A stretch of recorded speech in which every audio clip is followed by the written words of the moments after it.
এখানে আমি আর আপনি যদি দাবি করি ফয়সালকে আইনা ফাঁসি দেওয়া হোক, তো মনে রাখবেন এই হত্যা কোনোদিন বন্ধ হবে না। বরং এখানে ফয়সালকে রাজসাক্ষী বানায়, ফয়সালকে অ্যারেস্ট করে ফয়সালের মাধ্যমে তথ্য নিতে হবে যে এই ফয়সালের পিছনে কোন কোন গোয়েন্দা সংস্থা, কোন রাষ্ট্র, কোন দলীয় নেত্রীরা সরাসরিভাবে জড়িত আছে, তাদের প্রত্যেককে ফাঁসির কাস্টে ঝুলাইতে হবে। তারপরে যে আমরা এটার বিচার আদায় করতে পারবো। হাদি কি চাইছিল? ইনসাফই তো চাইছে। আপনি মনে করতেছেন এটা শুধুমাত্র একটা বিক্ষিপ্ত ঘটনা? এই 5টা ঘটনাকে সামনে রেখা ইসলামের এক কনসেপ্ট দাঁড় করে আমরা ইমামরা, আমরা খতিবরা আমাদের জায়গা থেকে বলতেছি আল্লাহ রসুল যদি আজকে যদি জীবিত থাকতেন তো এই মসজিদ থেকে প্রত্যেককে হাদি হত্যার বিচারে একত্রিত হওয়ার জন্য আহ্বান করতেন। এটা মুসলমান। হাদিকে মারা হয়েছে শুধুমাত্র ইসলামকে কেন্দ্র করে। হাদি কিসের প্রচারণা করছে? আল্লাহ রসুল প্রত্যেককে ডাকলেন যে আসো, আমরা কি করব? ওসমান হত্যার বিচার না হওয়া পর্যন্ত আমরা আমাদের জীবনকে এখানেই বাজি লাগাই দিব। এখান থেকে আমরা হয়তো জীবিত ফিরবো ওসমান হত্যার বিচার নিয়ে, আর না হয় ওসমানের সাথে আমরা সবাই এখানে কি হয়ে যাব? শহীদ হয়ে যাব। রাসূল হাত বাড়াইলেন শাহাদাতের তামান্নার উপরে, জিহাদের তামান্নার উপরে। 1500 সাহাবী রাসূলের হাতের উপরে বায়াত গ্রহণ করছেন। এই বায়াত গ্রহণ করছেন যেটা এখন বর্তমান শাহবাগে হইতেছে। আধুনিক টার্ম, মানে প্যাটার্নটা পরিবর্তন হয়েছে, বিষয় কিন্তু এক। একজন হত্যার বিচারে সেদিন আল্লাহ রসুল 1500 সাহাবীকে একত্রিত করছেন। আজকে একজন হত্যার বিচারে কয়েক হাজার যুবক সাহাবাকে কি হয়েছে? একত্রিত হয়েছে। কি দাবি? আমরা বিচার চাই। সাহাবীরা কি দাবি করছিলেন? আমরা ওসমান হত্যার বিচার চাই। আসলে কি ওসমান হত্যা হয়েছে? হয় নাই। একটা কাল্পনিক একটা ঘটনাকে কেন্দ্র করে আল্লাহ রসুল শাহাদাত নিয়ে নিলেন। আল্লাহ তাআলা তো আলিমুল গায়ব, আল্লাহ সব জানতেন। আল্লাহ কি বললেন? লাকাদ রাদিয়াল্লাহু আনিল মুমিনিনা ইয ইউবাইউনাকা তাহতাশ শাজারা ফাআলিমা মা ফি কুলুবিহিম। আল্লাহ তাআলা বলেন ওই যে গাছের নিচে যে বায়াতের রেদওয়ানটা হয়েছে এটার উপর আল্লাহ তাআলা সন্তুষ্ট হয়ে গেছেন। অথচ কাল্পনিক একটা বিষয়, ঘটে নাই, বাস্তবতা নাই, কিন্তু রাসূল বায়াত নিছেন আর আল্লাহ কি বলতেছেন? আমি কি হয়ে গেছি? খুশি হয়ে গেছি। এবং খুশি হয়ে বাশশিরিল জান্নাহ, আল্লাহ তাআলা তাদেরকে জান্নাতের সুসংবাদ দিয়েছেন। একই যুগের পরিবর্তনে প্যাটার্নটা ভিন্ন হয়েছে, বায়াত শব্দটা পরিবর্তন হয়েছে, কিন্তু জিনিস একই। চলমান পরিস্থিতিতে আমরা যে সময়টাতে এখন বক্তব্যে বসা বয়ান করতেছি মসজিদে, এমন একটা পরিস্থিতি গত বছর জুলাইয়ের আগে দিয়া জুলাই বিপ্লবের সময় তৈরি হয়েছিল। তখন আমরা এখানে বসছি, আলোচনা করছি, সমাধানের রাস্তা খুঁজছি। আজকেও আমরা যে সময়টাতে আলোচনা আসতেছি এই সময়টাতে শাহবাগ চত্বরে আমাদেরই এক ভাইয়ের হত্যার বিচারের জন্য আমাদের দায়িত্ব নিয়েই কিছু যুবক রাস্তায় বসে আছে। বিষয়টা কি শুধুই মাত্র আন্দোলন? বিষয়টা কি শুধুই মাত্র ক্ষমতা দখল? নাকি একজন মানুষের ন্যায্য বিচার চাওয়া? হ্যাঁ, চাওয়া। এই ক্ষেত্রে আমাদের সংহতি প্রকাশ করতে হবে নাকি তাদের সাথে সম্মতি দিতে হবে? কি করতে হবে? ইসলাম কি বলে? আমি ইসলামের বিক্ষিপ্ত 4-5টা ঘটনা এখানে সংক্ষেপে তুলে ধরতেছি যে ইসলাম এই সেন্টিমেন্টগুলোতে কি ভূমিকা পালন করছে। ইসলামের সর্বপ্রথম শহীদা যিনি হয়েছেন ওনার নাম কি? হ্যাঁ, কে? হ্যাঁ, প্রসিদ্ধ তো এটা ইসলামের আসিয়া তো আগের ধর্মের। হ্যাঁ, মাশাআল্লাহ, এটা আমি ইমামের ব্যর্থতা বলি নাই মনে হয় কোনো সময়। সুমাইয়া রাদিয়াল্লাহু তাআলা আনহা সর্বপ্রথম শহীদ হয়েছিলেন। আম্মার রাদিয়াল্লাহু তাআলা আম্মা ইয়াসির রাদিয়াল্লাহু তাআলা আনহুর স্ত্রী। কে মারছিল? আবু জেহেল। ঘটনা কি তখন লুকায়িত ছিল না প্রকাশ্য ছিল? প্রকাশ্য ছিল, স্পষ্ট ছিল। পৌত্তলিকদের আধিপত্য এই পরিমাণ বিস্তার লাভ করছে, ইসলাম তখন নিবু নিবু করে শুরু হইতেছে, মাত্র বাতি জ্বলতেছে আস্তে আস্তে করে। হযরত আম্মারকে বলা হলো তুমি মুহাম্মদকে গালি দাও, নাহলে তোমাকে শেষ করে দিব। হযরত আম্মার নিরুপায় হইয়া আল্লাহ রসুলের ব্যাপারে কটূক্তি কিছু শব্দ বলছে, তারা ছেড়ে দিয়েছে। হযরত আম্মার দৌড়ায় গেছেন যে আমি কি কাফের হয়ে গেলাম কিনা? আল্লাহ তাআলা সাথে সাথে আয়াত নাযিল করছেন ইল্লা মান উকরিহা ওয়া কলবুহু মুতমাইন্নুম বিল ঈমান। ওই ব্যক্তি মুখে কুফরি কালিমা উচ্চারণ করার পরেও কাফের হবে না যার দিল আল্লাহ আল্লাহর রসুলের ব্যাপারে ইতমিনান আছে। আল্লাহ তাআলা আয়াত নাযিল করে সান্ত্বনা দিলেন। আম্মার রাদিয়াল্লাহু তাআলা আল্লাহ রসুলের সামনে গেলেন, যাওয়ার পরে বললেন, আল্লাহ রসুল বললেন আম্মার তোমার মাকে শহীদ করা হয়েছে, তোমার বাবাকেও শহীদ করা হয়েছে। কি নির্মম ভাবে শহীদ! বর্ষা দিয়ে হযরত সুমাইয়া রাদিয়াল্লাহু তাআলা আনহা লজ্জা স্থানের মধ্যে বর্ষা নিক্ষেপ করা হয়েছে। এগুলো কল্পনাও করা যায় না, এরকম কঠিন পরিস্থিতি পার করে গেছে। কিন্তু রাসূল এই জায়গাটাতে এসে আবু জেহেল যে মারছে কি লুকায়িত ছিল না স্পষ্ট ছিল? আবু জেহেল কি পলায় গেছে না মক্কার মধ্যে ছিল? মক্কার মধ্যে ছিল। কিন্তু রাসূল কি করলেন? হযরত আম্মারকে সান্ত্বনা দিলেন, বললেন যে দেখো একটা ঘটনা ঘটে গেছে, এই মুহূর্তে যদি আমরা প্রতিশোধের দিকে যাই তো আমাদের যে অবস্থানটা আছে ওই অবস্থানটা কি হবে না? অবস্থানটা ঠিক থাকবে না। আল্লাহ রসুল সান্ত্বনা দিলেন। তাহলে আমরা একটা ঘটনার মধ্যে দেখলাম যে ঘটনার প্রেক্ষিতে আল্লাহ রসুল বাস্তবতা চিন্তা কইরা অ্যাগ্রেসিভ মনোভাব প্রকাশ না কইরা উনি কি করলেন? সান্ত্বনা দিলেন। এবার আসেন আরেকটা ঘটনায়। বীরে মাউনের একটা যুদ্ধ হয়েছে যেখানে 70 জন কোরআনে হাফেজকে শহীদ করা হয়েছিল। বীরে মাউনের ঘটনা আল্লাহ রসুলের জীবদ্দশায় 10-15 বছরের ব্যবধানে এটা হয়েছে। বীরে মাউনের ঘটনায় 70 জন কোরআনের হাফেজকে শহীদ করা হয়েছে। এরকম জালিল কথা স্যার, এমন এক শূন্যতা তৈরি হয়েছে মুসলমানদের ভিতরে, এমন এক সংখ্যা তৈরি হয়েছে যে মানুষ মানে ইসলামের ভিতরে থাকবে কিনা সাহাবীদের ভিতরে মতানৈক্য তৈরি হয়ে গেছে। কি এখন কি আমরা ইসলাম ধর্ম ধরে রাখবো না ছেড়ে দিয়ে কোনো রকম যান বাঁচাবো, কি করব? ওই সময় আল্লাহ রসুল প্রতিবাদের ভাষা যেটা প্রকাশ করছেন সেটা হলো 1 মাস পর্যন্ত কুনুতে নাজেলার আমল করছেন।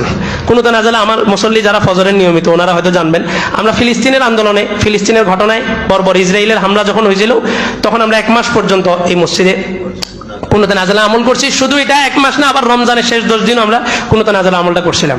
তো রাসূল 1 মাস পর্যন্ত কুনুতে নাজেলার আমল করছেন। আধুনিক টার্মে যদি এটাকে বিশ্লেষণ করা হয় তাহলে 1 মাস পর্যন্ত রাষ্ট্রীয় শোক পালন করছেন। মানে এই আধুনিক শব্দে যদি এটাকে বিশ্লেষণ করতে যাই তাহলে কুনুতে নাজেলা করছেন। তাহলে প্রথম ঘটনায় রাসূল হযরত আম্মারকে সান্ত্বনা দিলেন পরিস্থিতির বিবেচনায়। দ্বিতীয় অবস্থাতে আইসা বড়সড় বিপর্যয় হওয়ার কারণে রাসূল আর সান্ত্বনার প্যাটার্নটা বেছে নেন নাই, রাসূল একটা বদদুয়ার স্টেপ নিয়েছেন। 1 মাস পর্যন্ত আল্লাহ রসুল নাম ধরে ওই গোত্রের ব্যাপারে বদদুয়া করছেন। 1 মাস পর্যন্ত ফজরের নামাজে শোক পালন করছেন, এটাকে আবার কি বদদুয়াও করছেন। দ্বিতীয় ঘটনা। 3 নম্বর ঘটনায় আসেন, বায়াতে রেদওয়ান একটা ঘটনা ঘটছে, আপনারা জানেন কিনা বায়াতে রেদওয়ান? বায়াতে রেদওয়ান ছিল সুলহে হুদাইবিয়ার আগ মুহূর্তে আল্লাহ রসুল মক্কাবাসীর কাছে একজন দূত পাঠাবেন। কাকে পাঠাবেন? ওসমান রাদিয়াল্লাহু তাআলা আনহুকে আল্লাহ রসুল নির্বাচন করলেন। কেন? বলে যে ওসমান এমন এক ধনী ব্যক্তি ছিল যে ওসমানের লবণ খায় নাই, যে কয় না নিমুখ হারাম, নুন খাইলে কি গাইতে হয়? গুণ গাইতে হয়।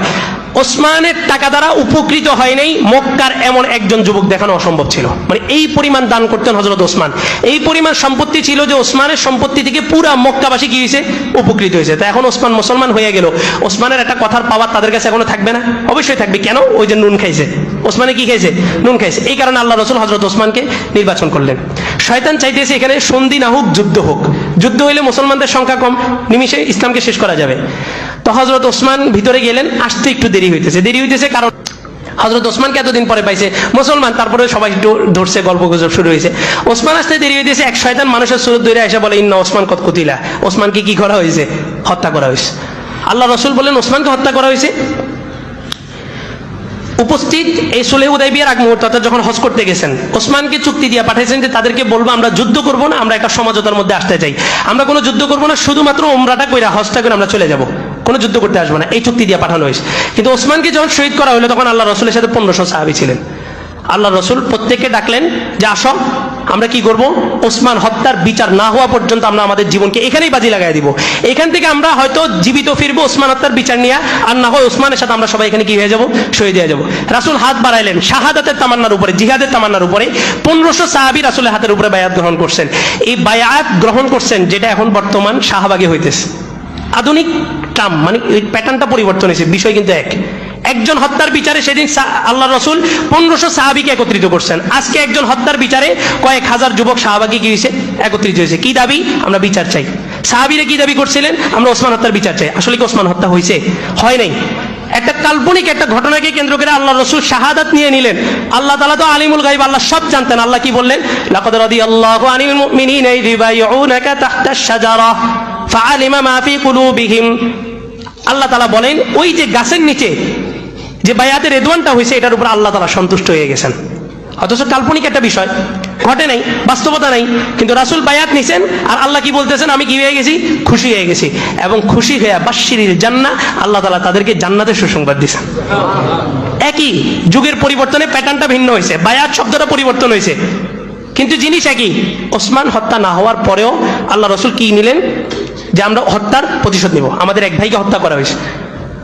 তাহলে আল্লাহ রসুল এক সময় দিলেন সান্ত্বনা, এক সময় আয়েশা দিলেন 1 মাস পর্যন্ত বদদোয়া, আরেক সময় আয়েশা কাল্পনিক যেটা ঘটে নাই এরকম একটা ঘটনার উপরে রাসূল সবাই 1500 সাহাবীকে জিহাদের উপরে বায়াত গ্রহণ করাইছেন। আসেন আরেকটা ঘটনা বলি। মুতার যুদ্ধ একটা ঘটনা ঘটছে। মুতার যুদ্ধ শুনছেন? এটা মুতার যুদ্ধ খুব কঠিন পরিস্থিতি গেছিল। তখন মুসলিম সৈন্য ছিল 3000 আর বিপক্ষে কোনো কিতাবে আসছে 1 লক্ষ, রোমকদের সৈন্য ছিল 1 লক্ষ, কোনো কিতাবে আসছে 2 লক্ষ। ঘটনা কি ছিল? আল্লাহ রসুল হারেসা ইবনে উমাইর একজন দূতকে পাঠাইছেন সুরাহবিল ইবনে আমেরের কাছে, একজন বাদশার কাছে, রোমক বাদশা। সুরাহবিলের কাছে পাঠাইছেন। দূত হত্যা করা ওই যুগেও নিষিদ্ধ ছিল, এই যুগেও নিষিদ্ধ। দূত মানে কি? অ্যাম্বাসেডর আর কি। এম্বাসিগুলো আছেন আমাদের, বিভিন্ন রাষ্ট্রের এম্বাসিগুলো আমার এখানে রাষ্ট্রদূত। আল্লাহ রসুল মুসলমানদের সংখ্যা কম, জানতেন রোমকরা 1 থেকে 1.5 লক্ষ সংখ্যা হবে।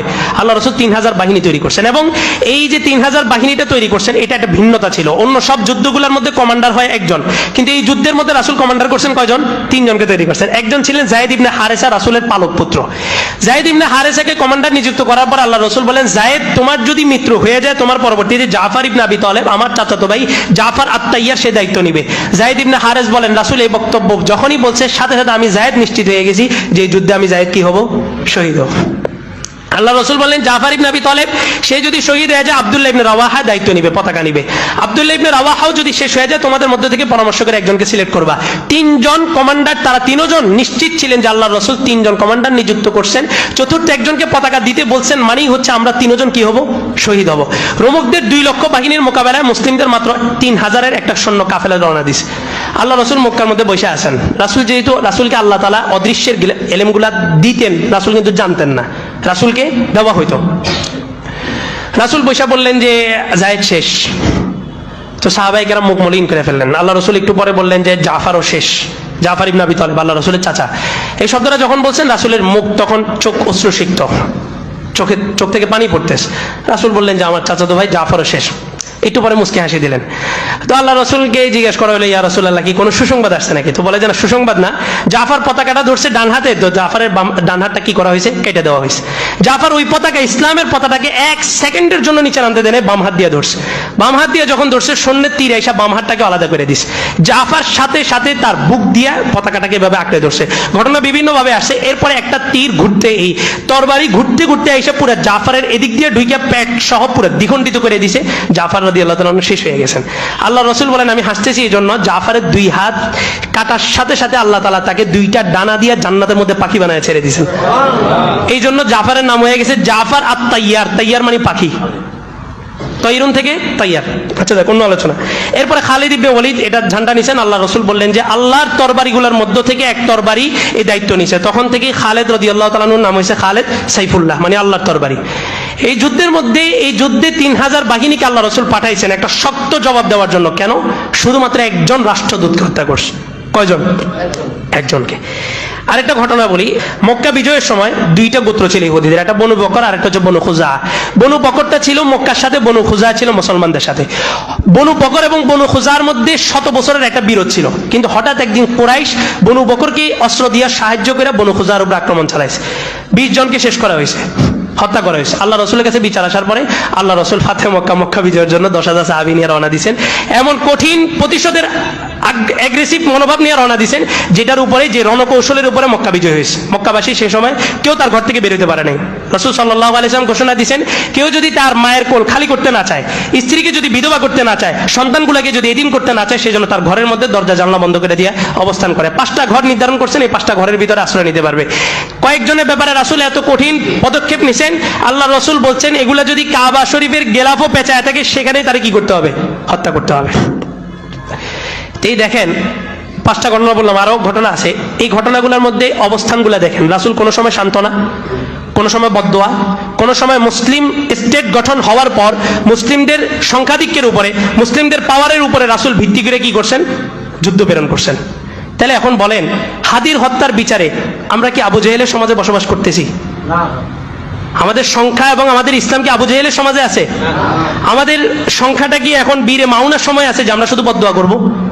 এখন আমাদের দেশ ইসলামী দেশ, আমরা স্বীকার করতেছি, যেখানে 92% মুসলমান দাবি করা হইতেছে, সেখানে বিচার হইতেছে না কেন?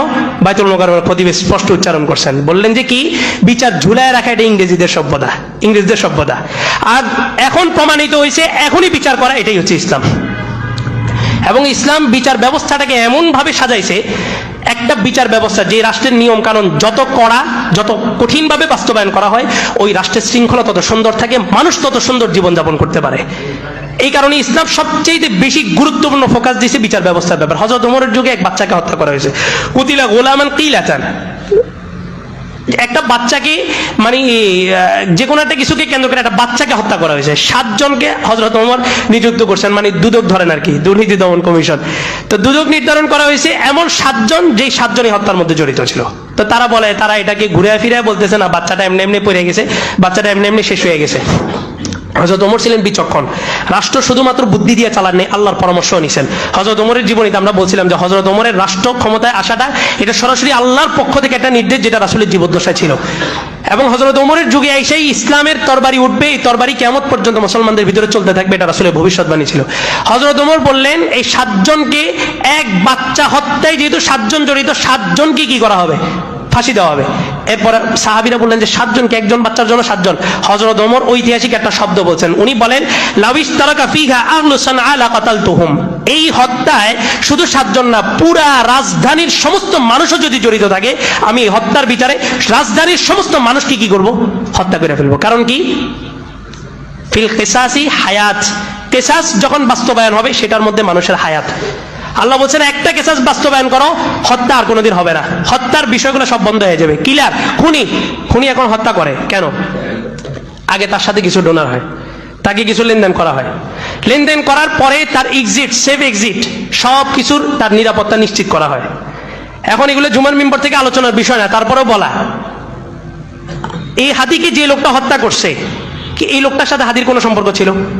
আপনার কাছে কি মনে হয় এই লোকটা নিজের কোনো শত্রুতার কারণে হাদিকে হত্যা করছে? না, বড় একটা ষড়যন্ত্রের শিকার হয়ে হাদিকে হত্যা করছে। বড় একটা বিশাল গোষ্ঠী তার পিছনে কাজ করতেছে। এখানে আমি আর আপনি যদি দাবি করি ফয়সালকে আইনা ফাঁসি দেওয়া হোক, তো মনে রাখবেন এই হত্যা কোনোদিন বন্ধ হবে না। বরং এখানে ফয়সালকে রাজসাক্ষী বানায়, ফয়সালকে অ্যারেস্ট করে ফয়সালের মাধ্যমে তথ্য নিতে হবে যে এই ফয়সালের পিছনে কোন কোন গোয়েন্দা সংস্থা, কোন রাষ্ট্র, কোন দলীয় নেত্রীরা সরাসরিভাবে জড়িত আছে, তাদের প্রত্যেককে ফাঁসির কাস্টে ঝুলাইতে হবে। তারপরে যে আমরা এটার বিচার আদায় করতে পারবো। হাদি কি চাইছিল? ইনসাফই তো চাইছে। আপনি মনে করতেছেন এটা শুধুমাত্র একটা বিক্ষিপ্ত ঘটনা? এই 5টা ঘটনাকে সামনে রেখা ইসলামের এক কনসেপ্ট দাঁড় করে আমরা ইমামরা, আমরা খতিবরা আমাদের জায়গা থেকে বলতেছি আল্লাহ রসুল যদি আজকে যদি জীবিত থাকতেন তো এই মসজিদ থেকে প্রত্যেককে হাদি হত্যার বিচারে একত্রিত হওয়ার জন্য আহ্বান করতেন। এটা মুসলমান। হাদিকে মারা হয়েছে শুধুমাত্র ইসলামকে কেন্দ্র করে।